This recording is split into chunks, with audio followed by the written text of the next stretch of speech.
talk about this right now. Okay, can we just get to the class? Get to the class, that's what I'm talking about. Every time I want to talk, you just want to shut down. You know what I'm saying? We need to talk because I just don't feel like you want to submit to my leadership. No, I'm not submitting to you. I'm tired. You remember when you took our entire savings account and invested in whatever you want to call that business? No, I'm not submitting to that. Wow. So how long you been holding that in? That's exactly what I'm talking about. You know what I'm saying? You don't have any confidence in me. I mean, I told you already, I got a plan. Confidence in you? Okay. You have a plan? I have a plan.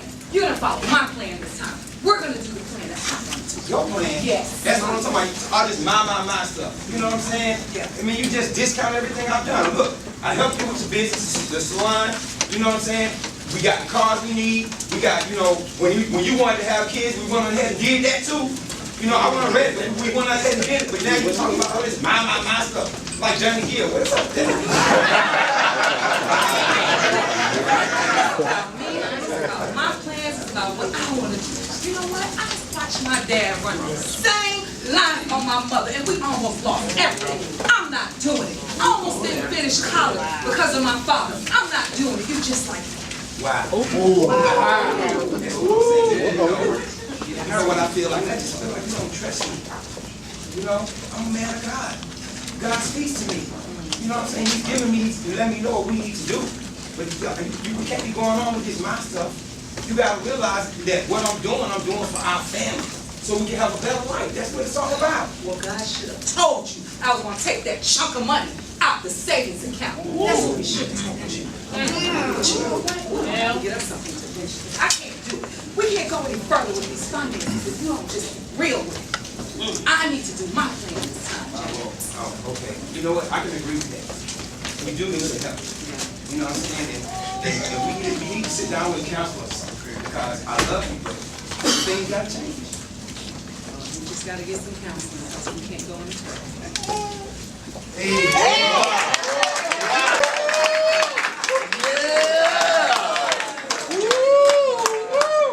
That was some Academy Award.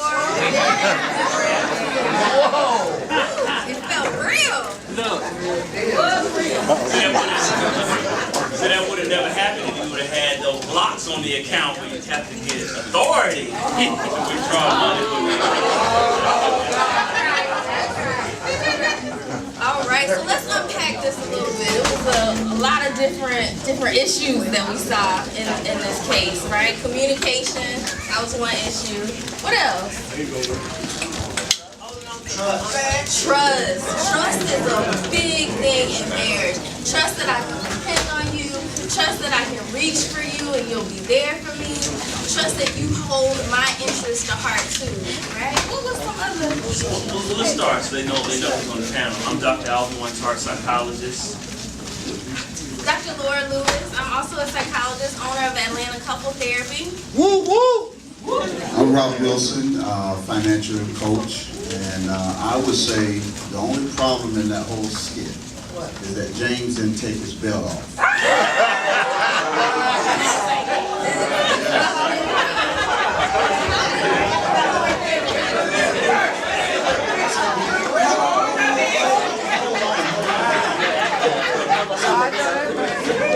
See, if James would have took his belt off, right, she would have got quiet real quick, and she would have listened to him, and she would have said yes. Let me give it to you, though. Let me give it to you. A belt is building an economical life together. I believe it's a man's role to be able to create that foundation and that direction for building an economical life together. And understand something. It's not separate from her desires. It's not separate from that. It's a part of that. And I want to say this before I turn it over to these guys.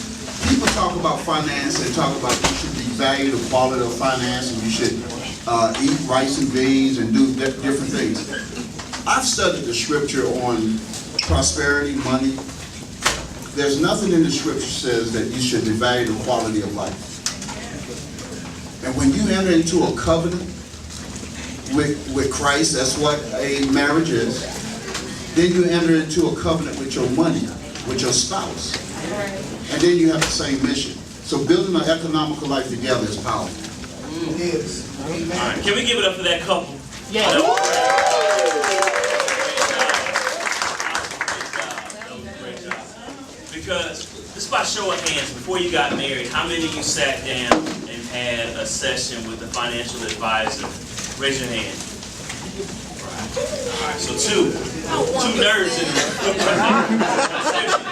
Modern day. So we're talking about a merger not only of your lives, but we're also talking about a merger of your past, present, and future finances. And what we know, especially as people, that a lot of times we'll talk about what we want. We'll talk about the wedding, but we won't do an in-depth analysis of who we are and what money means to us. So by show of hands, how many of you have weekly or monthly meetings, some form of meetings as a couple talking about money? And that's exactly why we are here today. All right. So talk to us a little bit about how couples should, what they should start with, how they should have conversations about money. Because a lot of times we don't know how to bring it up without offending the other person. What do you recommend?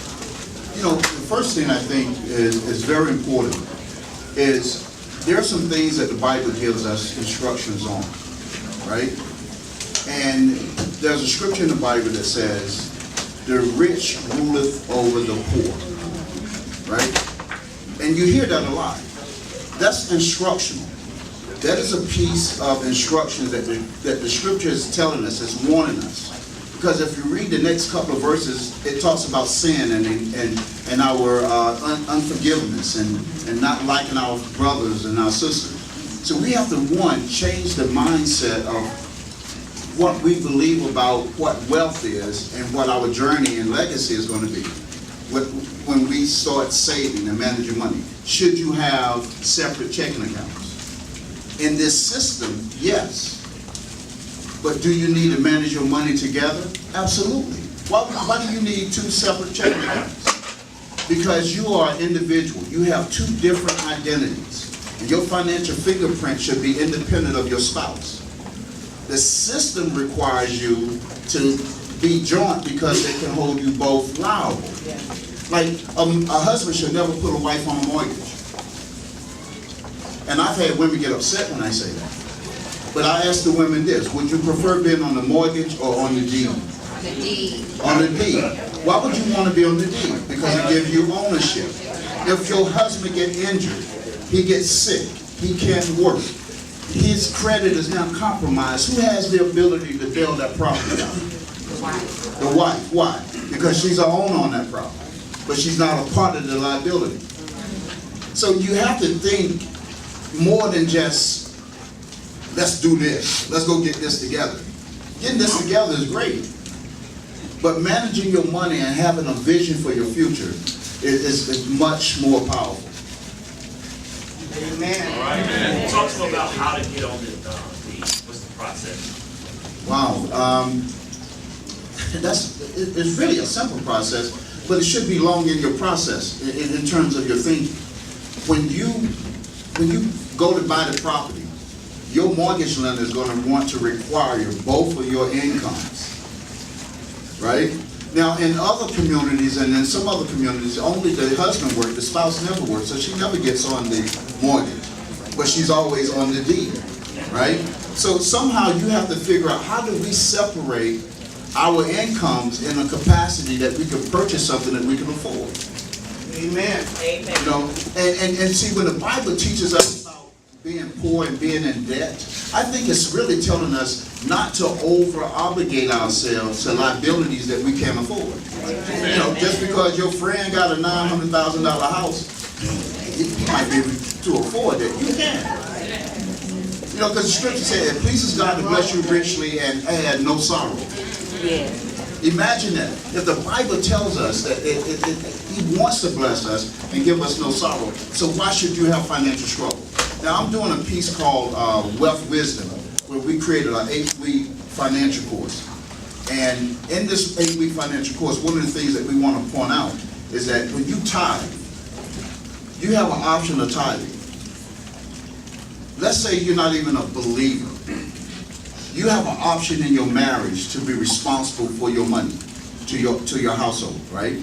So can your household survive off 90% and get God's blessings? Or is it better for you to struggle with 100%, trying to figure things out? Amen. I mean, think about that aspect. So when you're not saving, when you're not giving back to the church, when you're not doing any of those things, really, I don't care how much money you make. And most of you in this room, I see some of you lawyers, doctors, y'all make some decent money. You make enough money that you can compensate for a mistake.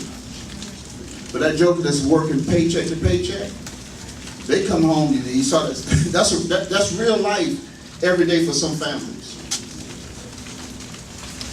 And so when we start talking about tithing, realize it's not optional. You know, in the word it says give me your first fruits. Yeah. So that means as soon as you get paid, your first 10% should go towards tithing. And I want to talk about it because it's often not talked about. It's something that gets under my skin. A lot of times we think, well, why would I tithe so it can go to the pastor? All right, pastor already has enough money. All right, what you realize is that in a healthy church, all right, there's a board of governance that has to approve where things go. And when we start thinking about what the church does, all the ministries it supports, if we stop tithing, people go hungry. All right, we're still sending water to Flint. People have forgotten about it. Church still doing that. Church is still feeding people. All these ministries that's right here, all this costs money. The ministry staffs, the facilities, look at the air conditioning bill here, the heating bill. It costs money. So when we start talking about tithing, when we cut back, not only do we limit God's power as a community combined in what we can do, but we also put ourselves out of grace with God. Because if you can't trust God with your first 10%, then how can He bless you with the other 90% that you're supposed to be governed over? All right, so God can't trust you with your first fruits. That doesn't matter if you live in paycheck to paycheck. That 10% should come out first, and then watch God bless your life. You know, there's I want all of you to do some homework. Do two things. Two things I just want you to commit to doing today before the day is over. Ecclesiastes 10:10, and then Ecclesiastes 7:12. And the reason why I want you to use these two scriptures, the first one, 10:10, is talking about, and I'm going to paraphrase it. It says, a man with a dull axe chopping down a tree would take all day, but wisdom would tell him to sharpen the blade. All right? That's Ecclesiastes 10:10. And I'm paraphrasing. A man with a dull axe would take all day to chop down the tree, but wisdom would tell him to sharpen the blade. In your marriage, have you sharpened the blade? Have you sit down and had those discussions and cut out some of those things in your life that you need to do? And I'm not talking about devaluing the quality of life. Some say credit cards are not good for you. Credit cards is part of our environment. If you use a credit card right, you can take a free vacation every year. Did you know that? Other communities is doing it. You see the commercial all the time. What's in your wallet? I mean, really. Realistically, you have to understand that the financial game is a financial game. But at the same time, if you're sharpening your blades, if you're understanding, I'm not chopping with a dull axe anymore. My wife is understanding. My husband is understanding that this is our mission. Like my wife, I never stopped my wife from shopping, but I control it. Come on. And the way I control it is saying, you know what? The same way that we set up something for you to get your hair done, your nails done, whatever, you got a clothing allowance. You got a shopping allowance. So now when you go spend money, it doesn't impact the household, or it doesn't affect the household. So the household is not put in a compromising position. When you want a big ticket item, you save for it. One of the things that happened a couple of months ago, I was at a conference and I saw Dr. Tyler, and he asked me a question, and I'll never forget what he asked me. He said, how are you and your husband making your life dreams come true? And when I think about having financial conversations, that's also a big component of it, is thinking about like what's really in your heart for your finances. What are some of the goals that you have, short term and long term? Shortly after that, my husband and I, we took a month off, and I traveled to Europe, and I went to Paris, Africa, Asia, and it was life-changing, that experience. But it never would have happened if we didn't come together and really talk about what are our financial priorities. Let's go, God. And then the other scripture, Ecclesiastes 7:12. It says, and I'm going to paraphrase this as well. Wealth is a shelter, as money is a shelter. The knowledge of this is this: he who has wisdom is preserved by it. Think about that. And sometimes in our families, we may not have wisdom on how to manage our finances, right? Like sometimes we may not have had someone, our parents, to really sit down with us and say, okay, this is how you make your money grow. This is how you save. This is how you make financial decisions with our mate. And so that's when you come to workshops like this, or you seek support from financial advisors, or you go to counseling, but getting support, because I know in my family, I didn't have a whole lot of marriage models on how to manage money together as a couple. And so that's when it comes to just really getting support so that you can have the strategies. So I want to just go around the room, quickly. How many of you learned some rules from your parents? Learned some rules from your parents about money? Just kind of shout out. What did you learn from your parents? Save and save all the time. Have plans for your big ticket purchases. Okay. Can I flip this on him real quick? How many of you will say that your parents never taught you about money? All of you are telling a non-truth on your parents.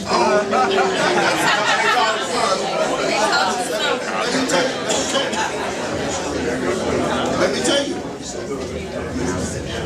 You saw your parents put money away for rainy days. Whether it was under the mattress, snuff box, shoe box, down in the safe. We saw money being put aside. We just didn't get the coaching of what to do with it, and we wasn't taught that the financial institution is our friend, not our foe. Think about that for a moment. Because if they were putting that money in a bank, like there's people tell you put money in jars and envelopes and keep them in your house, I guess. So somebody can break in and steal your money and you can't pay your bill. Put your money in a bank. Organize the structure in your mind and the conditioning of, you know what I'm saying? And I just had to get on that piece because whenever we ask that question, how many of you have never been taught money by your parents? Everybody say, not me. But that's not true. We've been shown something. We just didn't understand. They didn't understand how to teach us how to do it differently. All right, so let's get into some specific case examples. All right, and then we'll take a question. Okay. All right, so let's get into the nitty-gritty. All right, so say there's a couple and they have $1,500 in savings. So they've been able to put together $1,500 in savings. What would you recommend that couple do? What are some options that they have with that $1,500 in savings? To do what? To build wealth. To build wealth. Wow. I don't know if y'all want me to really do this. We do. By show of hands, how many want some practical advice? All right. Microphone. I'm praying for this one. Really, I am. And let me tell you why, guys. Because, any of you ever taken a class with me in Common Era? No? Okay, so. No, BVI? So you know where I'm going to go after this. Yeah. All right, guys, listen. When you leave here, open up an E-Trade account. All right? That's where you can do your personal investing. E-Trade, just go online, open up the account. They're gonna require you to connect a checking account or a credit card or something so that you can transfer money. And it's pretty simple. You can do it on your own. There are fees that's very low. I think it's like $9 to trade, $6 to sell.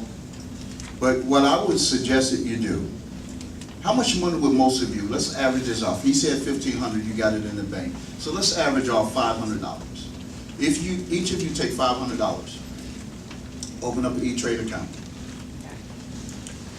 I'm gonna give you a couple of things off the top of my head, and so you need to write them down. But they are things that's gonna change your life. Don't walk up to me later and ask me, because I'm not gonna be able to give it to you, all right? This is cannabis. Medical cannabis, medical, not the other stuff. And I'm serious. There are reports that's coming out now that they putting the cannabis oil that stop people from having seizures, that's causing cancer to go into remission, that's causing people to be able to take it for pain. Now they putting it in cream to deal with people that have skin cancer, right? This is going to be the next generational. And hear me carefully when I say this.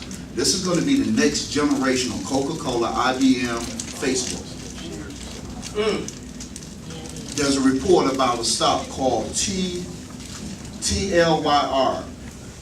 And I may have to confirm that one. It's a Canadian brand. They just stated that it just went public about 45 days ago. Opened up at $17. Today it's trading at $46. There's one called GWPH. 7 years ago, I invested in it. It was trading at 83 cents. Today it's over $156 a share. There's one called CVIS. Currently, right now, it's about $6. It has had a $150 high. This is what I would suggest that you do. Take $500. And listen, if you're going to call them penny stocks when you look at them, just walk away from them. Don't even bother. It's just penny stock. It don't mean nothing, right? Okay? But 15 years from now, 5 years from now, in October the 17th, everything in Canada go legal. Okay? Everything. They are expecting that the stock will jump 600%. Okay? So I'm going to give you some numbers, all right? CRON, MJNA, MCOA. Oh, I'm sorry. I mean, I walk around with these in my life. So I'm gonna pause. I know what they're thinking. All right. How many of you have been taught how to invest in the stock market? All right. All right. So what people want are some rules. Okay, I'm going to give you this because E-Trade is probably about the simplest, non-invasive way that you can go in there and play. And then they will coach you and they educate you. Take the time and read. Right? Take the time and read. Don't go do anything crazy. If you know, only thing you want to do is look at these things and investigate them. You don't even have to buy them. Well, no, that's going to be on you. But see, this is what I'm saying to you. These things are long term. Don't look out there. Now, there are many people at this church. Some of them in this room have doubled their money already.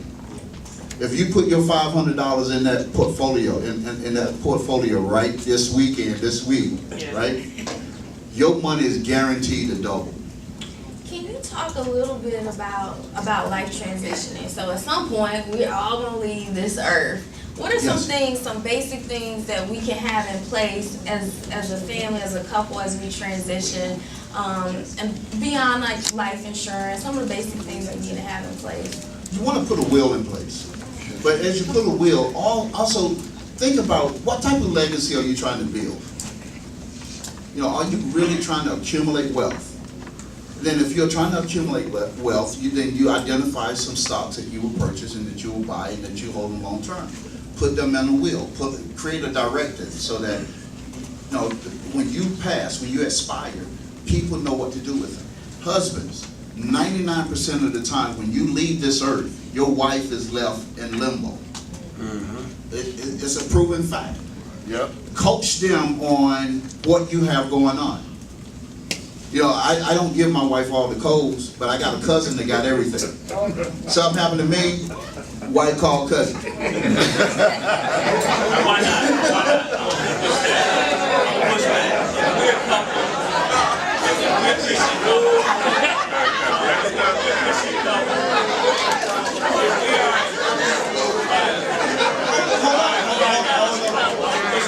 We need to get wise. Let's come together. And we have a covenant. If we have a covenant as a married couple, and we believe in not keeping secrets, why would we not share our finances with our spouse? That's good, Doc. Well, you know what? And that's a very good question. And people ask me that all the time. But see, I tell my wife also that she needs to save money. I might wake up one morning not like her, and I'm gone. And if I take that money, she ain't got nothing. That happens, people. It happens. In the best of marriages, it happens. And 99% of the time, the woman is always the one that's left holding the bag. She had the best credit. She had the only credit. And this joker done took the motorcycle and got it. The idea of... Yes, but I'm giving an answer to the question. The idea of keeping things separate is not a secret. It's just, if I know my wife, if my wife know that we have the availability that we can go and squeeze something out of this, we'd be squeezing every week. You know, we'd be doing this right here every week. You know, when she went to Paris a couple years ago, it was like, well, you know, I need some extra money to go to Paris. All we got is this. Now, we got other things.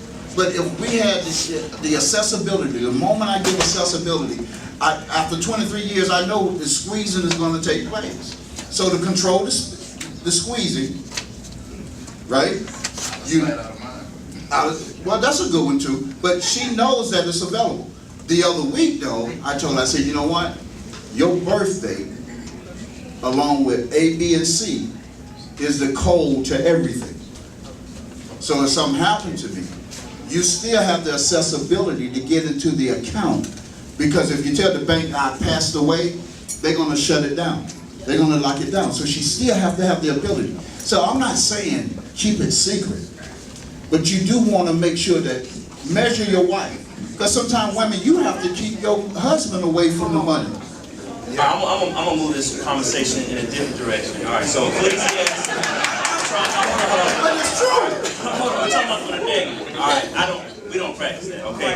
So Ecclesiastes 4:9. All right, Ecclesiastes 4:9 says, 2 are better than one, because they have good reward for their labor. For if they fall, that's what you're talking about, the one can lift up his fellow, but woe to him or her that is alone and falleth and has no one else to lift them up.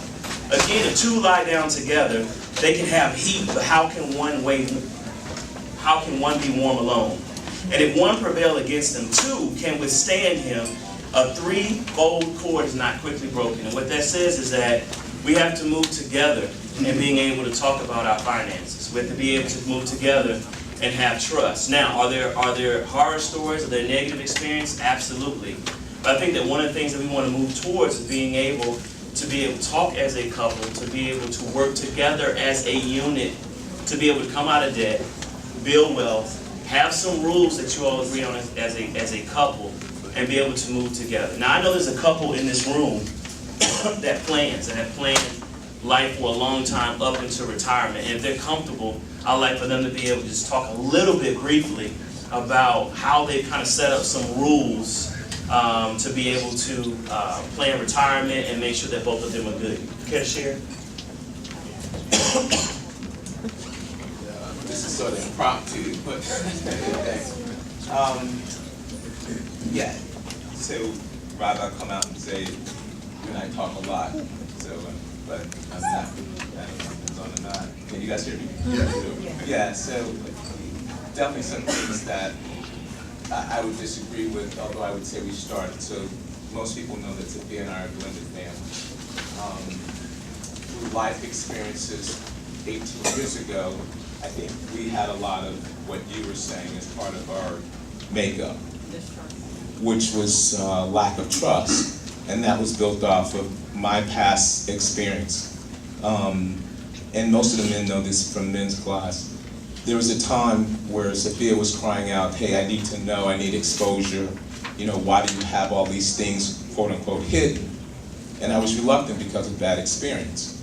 And then one day I was driving on a business trip, and God said to me, never leave her uncovered. And so what I translate that to is that she would have full exposure to everything. And that it wasn't, she did not marry me for money, or I did not marry her for money, but it was a covenant. And so whatever I had became hers, and whatever she had became mine, much like our kids. So all that said, I came home and we put together what we consider our financial Bible. It lists everything that we have together. Every code, every account, every dollar amount, where it's at, and things. And through life experience, be it long-term health care, you talked about a will, that will is listed, that long-term health care. So it doesn't really matter how much wealth you have, sickness can come upon you today and wipe that out. So long-term care. We have sons that may not have the experience to be able to handle the family business.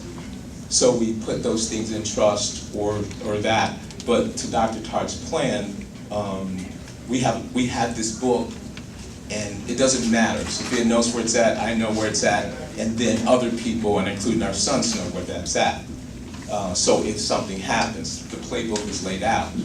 But that retirement plan, so most people know that I'm retiring in 2 more years, we have then put our savings and program together to reflect what life looks like in 2 more years. But it's been a 20-year plan. And so what I would say, from our side, if I had $1,500 going back to Dr. Tartt's original question, and I was living day to day, I probably would start by throwing money into the market, at least not all of that, because there's life experiences that we have to go. That's just us. There's so many other things that we would need to be concerned about, And so, Dr. Tartt, your other question was, what are some of the things that you learned along the way? Sometimes your parents, we like to think about the positive experience. I had a negative experience. My parents, they lived check to check, and they spent all they had. It was a lesson to me to teach that one day when I got a family, I would not want that philosophy, and instead, that philosophy became, whatever you make, spend less. Amen. Whatever you make, spend less. And initially, my trust was in Lamont initially when we first got married, but I had to put my trust in God. So I don't look at the accounts. I'm not worried about if he's moving money or covering up money. I have to trust God. So, and then in that, Lamont and I sit down monthly, quarterly, when he's moving money, changing things, and he lets me know what's going on. So at the forefront now, I trust God ultimately in our finances, but I do trust my husband that he's going to lead us in the direction that we are going. And I want to clarify something first. I wasn't saying not to have any confidence or any trust in your family. See, I think it's always healthy to have the ability to talk to your wife, your spouse, your mate, and have that conversation, that hard conversation about crisis, about planning, about financial situations, and doing it in a humorous way. When I said use the bill, when I said don't put her on the deed, when I said, don't put her on the loan. Those things are to create thinking, the pattern of thinking so that you can plan. Those things that you just said and outlined is just awesome. I support all of those things because that's the only way. There's nothing compromising in covenant. Nothing. Contracts can be broken. Covenant, there's nothing compromising in that. And I believe that. So last thing I'll say is what Bishop said this morning. He says whatever you do occasionally won't last. It's what you do on a consistent basis. And that's what I would say about money management and things of that nature. And last thing I want to say, women, we have to educate ourselves financially as well. And even though our spouses may be the strong person financially, but we have to educate ourselves so that we know what's going on financially and learn those things as well. Okay, classes are almost about the end. We're gonna use this time to take questions. And also, we have cake over here. We wanted to celebrate the anniversary of George Amos.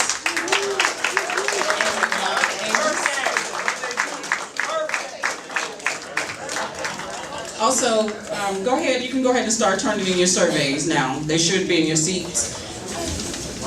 I was gonna ask a question to Dr. Laura about the attitude of the wife in that situation, and what do you think that stemmed for, and how can that couple repair that? In the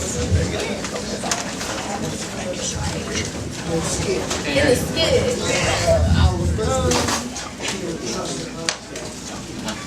He had made some bad investments. I think one of the things that we have to be mindful of is righteous indignation. And what righteous indignation is this idea that there's only one way of being, and it's my way. I have this way of being, I grew up like this is how my family was, and this is how we should do things. I think we have to be mindful of that in marriage. Marriage is about compromise, and if you become so inflexible of like, this is the only way, then that's how we create problems in our marriages. And we also have to be mindful of not holding things against our mates. Sometimes we can have this list of, well, you did this last year, and you did this last week, and you messed up with the money over here. So much so that your mate can never live beyond the mistakes that they made. And so I think that we have to be mindful of forgiveness, of grace. We will all need it at some point. And this definitely comes up when it comes to finances, because sometimes there are financial mistakes that are made. Sometimes there may be investments that didn't go well in the stock, or investments that didn't go well. Cryptocurrency is really big. So it may be mistakes that are made, but being willing to work together, to compromise, to be flexible. And then one other thing that I saw in the skit is something that I see. I'm a psychologist, and so I work a lot with couples in my practice, Atlanta Couple Therapy. One of the things that I see is this idea of being a relationship accountant. Who's ever heard of that term, relationship accountant? Well, I did this for you, and you didn't do this for me. I've done X, Y, and Z, and you haven't done. So really accounting every single thing that you've done, subtract that from what your mate has done. I think we have to be mindful of that, and that's something that I saw in this skit. Yeah. We have a question from the audience. Okay, so I want to be really practical. So my question is, we keep saying we need to have a conversation, So what does that conversation look like for someone who has never sat down and talked about this? And what are like some of the basic things you need to cover for the first sit-down meeting? What I tell people is this: you really need, listen, if you don't know anything about money, don't trust your best friends, because that plan works for them. Because that may not work for your household. Talk to a real professional. Talk to people who do that business every single day. Because here's the thing. You and your husband have desirable goals. You have to set what those goals are and prioritize them. Some of them are immediate goals that you can reach, small milestones. Others are long-term. So the conversation has to begin. What do we want to accomplish? Where do we want to end up? What do we want for our children? And then once you establish that, the foundation of that conversation begins. Now you incorporate a counselor, and then you now have the opportunity to discuss what you like, what you don't like. And I'm going to tell you something. Your husband, 99% of the time, is afraid to make decisions just like you are when it comes to money. Because none of us are perfect on that. Okay, we got time for 2 more questions, and then we're going to pray and release everyone. Right here. All right, so to recap on that, I think Robert says meet with a professional, financial planner, someone that knows about money, whoever's leading the money, man, woman, together. Have some goals. Right, have some goals. But don't try to do it on your own. Sit down with financial planners. Can lay out a whole plan for you. They can tell you exactly what to do. All right. How do you change your, like, I came from a family that we came from money and they did not care about how you spent it. My father's philosophy was, I can't take it with me, I'm gonna spend it. And I kind of have that same, my husband is a kind of thrifty, and he's always like, you don't care about money, you don't care about money.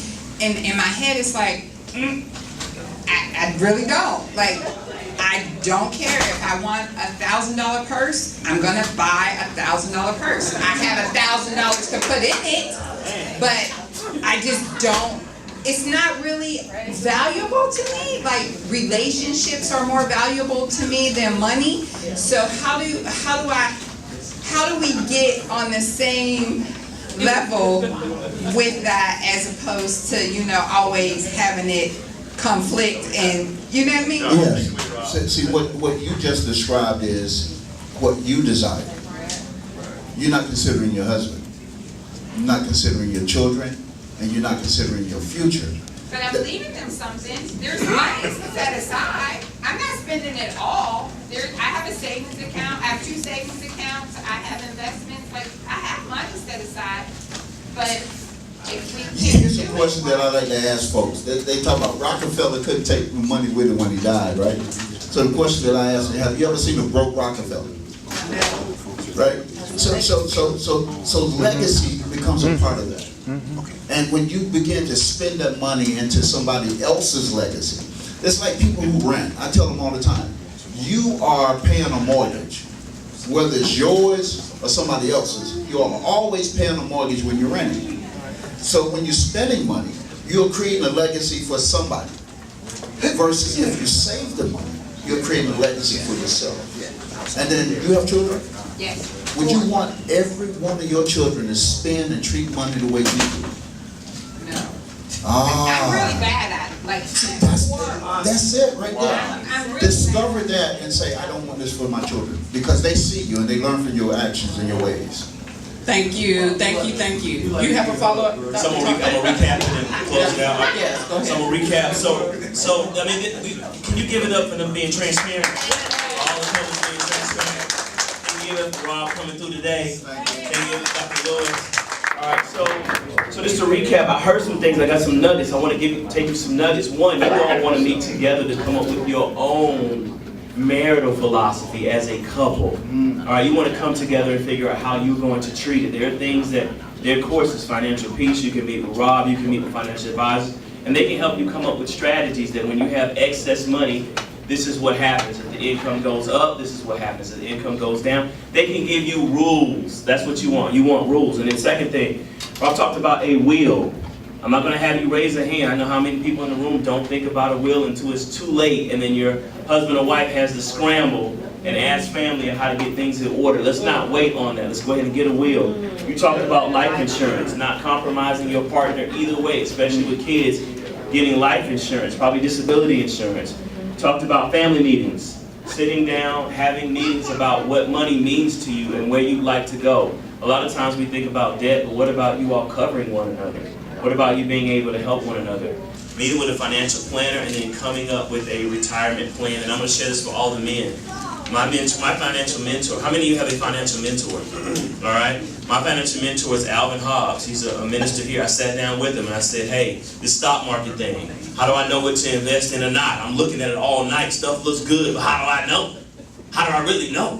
All right? And he gave me a philosophy, and from that philosophy, because my dad is good with money but not with stocks. So I didn't know where to go. I didn't want to. All right. So make sure that you have a financial mentor, whether that's a financial planner or someone in this church. There's lots of men in this room, women in this room that love to sit down with you and help you to build wealth and tell you their story. So I just believe in the covering of that, people being able to do that. So let's just thank our panel again. Thank you for coming out. Thank you for sharing. And I want to pass the board announcements. So we're running out of time. If you want to come up after and ask your question. This is a question everybody needs to hear. Need to hear. Yeah. You need the mic? Come on up. Yeah.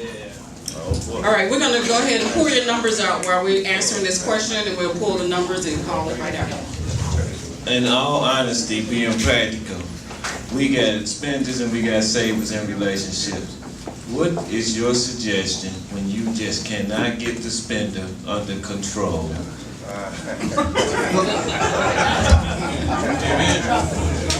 You know